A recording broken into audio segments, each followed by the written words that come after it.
And so, to answer your question, Mr. Senator, in spite of these recent events, I don't believe forcing superheroes to register with the government is the answer.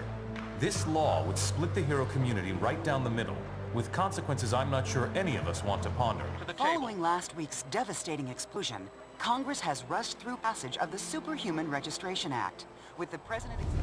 Weapons down, gentlemen. Or I... Trank guards, now! Take him down! Take him down!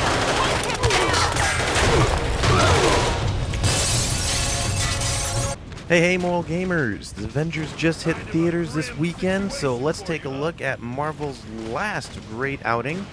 This is Marvel Ultimate Alliance 2 for the Xbox 360, PlayStation 3, and the Wii.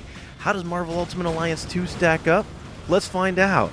Like in the X-Men movies, they tried to register mutants. In this particular case, they're attempting to register superheroes. Anyone with a cape, anyone with power, get registered as a superhero. This is for the safety of the public.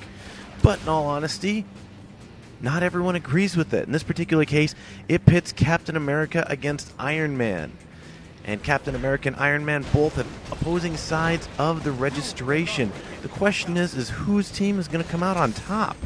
What works well in this game is that you have massive levels and a variety of heroes to play with. The heroes themselves range from the classic Avengers to X-Men. You even have the Fantastic Four in there, and one-offs like Spider-Man and Deadpool. Now, before I continue, I must take and make a note that you see me playing as Juggernaut, you see me playing as Magneto. These are actually downloadable characters, so if you were one of the first to jump on it when it first came out, if you bought it like GameStop or something, would get a bonus character, in this case Juggernaut. In other cases, it could have been Magneto, Psylocke, Cable, Black Panther, or Carnage, I believe is the other one. And these are all downloadable characters that I've managed to acquire through PlayStation Network.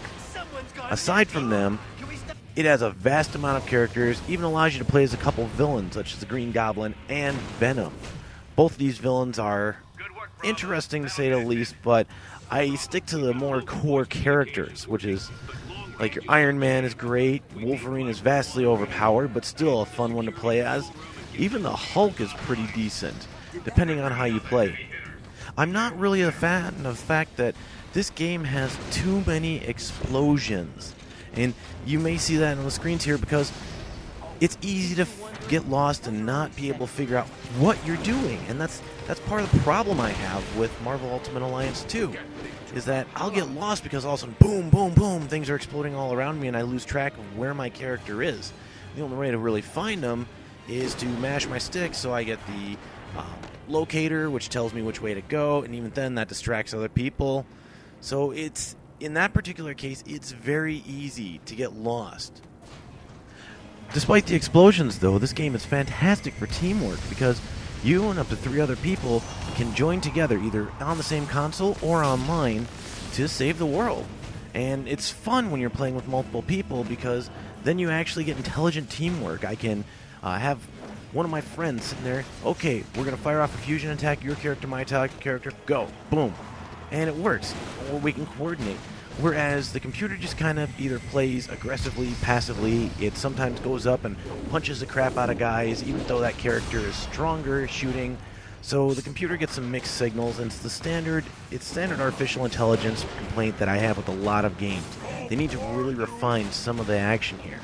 Nevertheless, with an epic story, epic play, and epically long levels, Marvel Ultimate Alliance is a great game. It keeps the action coming, and at times, if you don't keep track of time, you can actually easily spend hours playing this game.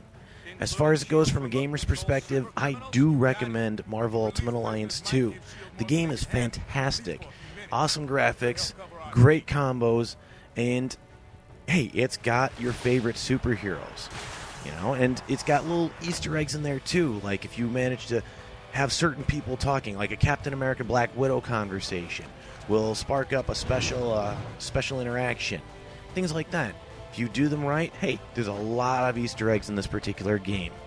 It is fun, aside from the explosions like I said earlier, and when you're playing multiplayer, it is easy for one person to end up off in the left side of the screen, you're off on the right side of the screen, and you can't see what you're doing. It gets annoying, but aside from those minor issues, I do highly recommend this game. From a moral standpoint, there is some very minor profanity. Just basically they'll say like damn, you know, that's about it. It's very minor, and I really don't see much. It's your standard comic heroes fighting each other. Granted, some of the alternative costumes can get a little risque at times, but for the most part, it is a clean game for the kids. I really can't think of a whole lot that I could say unless you have issues with violent comic books or anything that you would see in the Avengers. I really couldn't offer a counter argument against this game. This one definitely is one I play with my kids, so it's on my recommended list. Well, best of luck trying to catch that maniac. Like our state motto says, Excelsior. Don't I know you from somewhere? You don't look like the voting type. Yeah, whatever. Hey guys, I'll take these pencil pushers back to the Capitol. Give me a call if you want to hang out again.